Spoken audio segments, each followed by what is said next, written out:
नमस्कार, मैं हूं रण सिंह चौधरी। आप देख रहे हैं time India TV network. MCD के चुनाव जोरों पर है। दिल्ली में गर्मा गर्मी है। कुछ यहां के नेता अपने बाहर चुनाव पार्टी को जिताने पे लगे हुए हैं, कुछ यहां पे कार्य कर रहे हैं। लेकिन आप सभी जानते हैं कि आजकल जितनी भी दीवारें हैं, खंबे हैं, पोस्टरों से ढके हुए हैं, लेकिन उस पर कोई कार्रवाई एमसीडी नहीं करती। तो ये भी एक चुनाव का बहुत बड़ा मुद्दा है कि जहां देखो लोग जा रहे हैं, बाइक चला रहे हैं, नजर जाएगी पोस्टर पे तो कुछ हादसा भी हो सकता है। लेकिन अब ये देखते हैं कुछ ऐसे उम्मीदवार भी अपने को कह रहे हैं टिकट की आड़ में है। जैसे कि अभी मान लो मंगलापुरी वार्ड से है, चाचा रहे निगम पार्षद, लेकिन भतीजे हैं चारों वार्ड में पोस्टर चिपका रहे हैं। लेकिन देखने वाली बात है कि जो उस वार्ड के है मौजूदा है, जो ऑफिस खोलकर मौजूदा सेवा कर रहे हैं जनता की, उनमें किस तरह का गम का माहौल है, आइए देखते हैं। हमारे साथ है अमित चौहान जी, जो लगभग पिछले 4-5 महीनों से जनता की सेवा कर रहे हैं, लेकिन दीवारों पर पोस्टर किसी दूसरे वार्ड से इधर चिपकाए जा रहे हैं और वे देख रहे हैं किस तरह वे टेंशन में है। तो आइए जानते हैं उनका इस पर क्या कहना। मैं तो पहले रण सिंह भाई आपका धन्यवाद करना चाहूँगा कि आपने इस मुद्दे को उठाया। लेकिन मैं आपको एक बात बताना चाहूँगा कि मैं किसी गम के, हमारे यहाँ के कोई भी कार्यकर्ता कोई गम में नहीं है। ये तो बहुत खुशी की बात है कि भाई प्रचार हो रहा है पार्टी का, हमारी आम आदमी पार्टी का हो रहा है। सबका हक है टिकट मांगने का, और टिकट मांगने का हक जब सबका है तो पोस्टर भी सब लगाएंगे जी। हाँ, लेकिन ये बात आपकी सही है कि पोस्टर लगाने के लिए आपको सही जगह चिन्हित करनी चाहिए। जहाँ पे आपने कहा कि खंभों में तार लगी हुई हैं, वहाँ पे पोस्टर लगे हुए हैं, तो ये बात ठीक है आपकी कि वहाँ हटाना चाहिए। इस पर विशेष ध्यान रखना चाहिए लगाने वाले को भी। और दूसरा आपसे ये बोलूँगा कि भाई वार्ड 32 हमारा जनरल वार्ड है, और जहाँ आपने बताया कि भाई 33 या 31 या 32, कोई भी कहीं से प्रत्याशी आए उसका हक है भाई लड़ने का। टिकट तो एक ही को मिलना है। अपना टिकट के लिए लोग प्रयास कर रहे हैं, करते रहिए। नहीं, घर घर की राजनीति चलती है। पहले भी आपने देखा होगा, भाई पहले एमपी के बेटे भी लाए और फिर इधर पार्षद के भतीजे भी इधर कर रहे हैं। तो क्या ये राजनीति घर घर की रह जाती है, कोई और भी इसमें आना था? नहीं, घर घर की कोई राजनीति नहीं है। हमारी पार्टी आम आदमी पार्टी है, और आम आदमी पार्टी ने हमेशा लोगों को कुछ ना कुछ सिखाया है। ना कि लोगों को ये कहा कि भाई घर परिवार से, उन्होंने परिवारवाद को खत्म करने के लिए पहले भी हमने स्टार्ट करा था ये सिस्टम। तो पहला विकल्प तो आम आदमी पार्टी की तरफ से यही है कि भाई जो कार्यकर्ता अच्छा है, जो क्षेत्र में जनता के बीच में जनप्रिय है, उसको ले लाने की बात करेंगे पहले तो। ये तो हमारा मानना तो ऐसा है।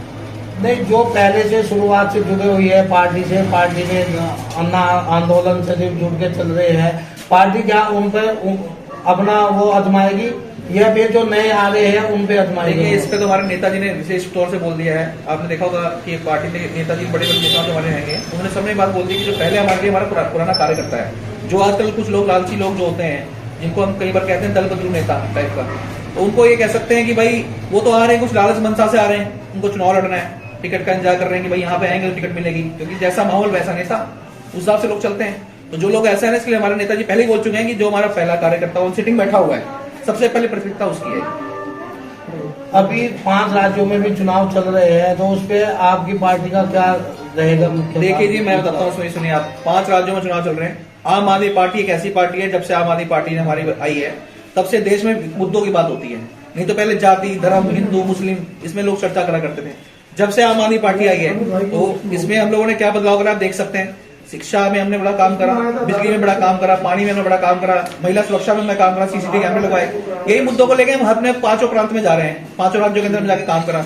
और यहाँ तक कि देखिए आप कि वहां जाके, जैसे पंजाब की बात करें तो चन्नी साहब कहते हैं अरे भाई हम भी बिजली फ्री कर देंगे, हम भी पानी फ्री कर देंगे। तो वो तो मतलब हमने बदलाव करा ना जी।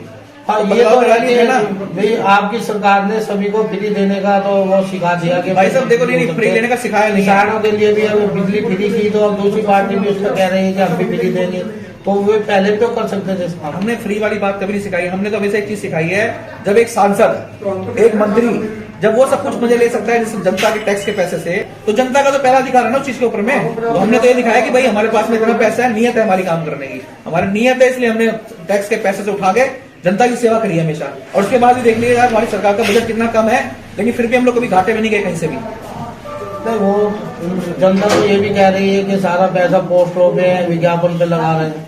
भाई साहब जनता नहीं कह रही है, ये चंद कुछ नेता हैं जो कुछ खाली बैठे घूमते हैं। आपको पता है जिससे काम करना है वो कभी बोलता नहीं, घूमते जो खाली बैठा है उसको कुछ ना कुछ बात करने के लिए चाहिए।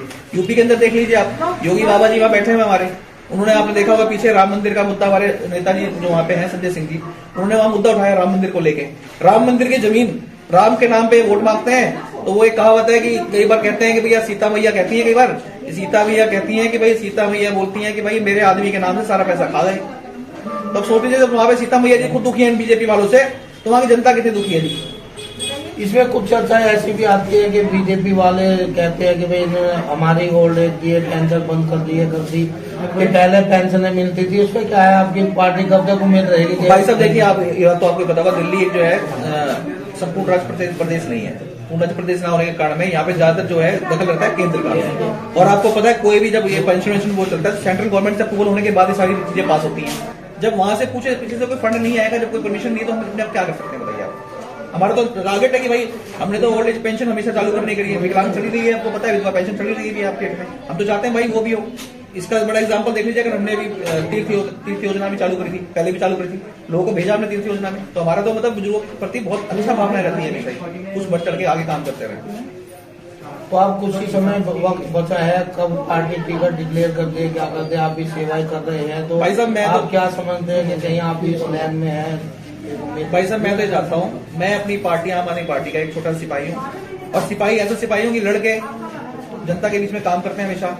विपक्ष वाले काम करने दें चाहे ना दें, आज भी काम कर रहे हैं। अगस्त से लेके आज मैं यहाँ पे कैंप चल रहा है, आप देख ही रहे होंगे, आप कई बार आए हैं, मेरा आपने इंटरव्यू लिया है। और दूसरा आपके चैनल के माध्यम से एक बात जरूर बोलूंगा, उन लोगों के लिए बोलूंगा कि जो चुटपुट राजनीति करने के लिए सिर्फ टिकट के लिए आप बैठे हैं, उनको ऐसी मनसा ना रखने के लिए बदल के अपना उनको क्या करना चाहिए कि भाई उनका जनता की सेवा करनी चाहिए, ना कि टिकट का सोच के अपना गायब होना है।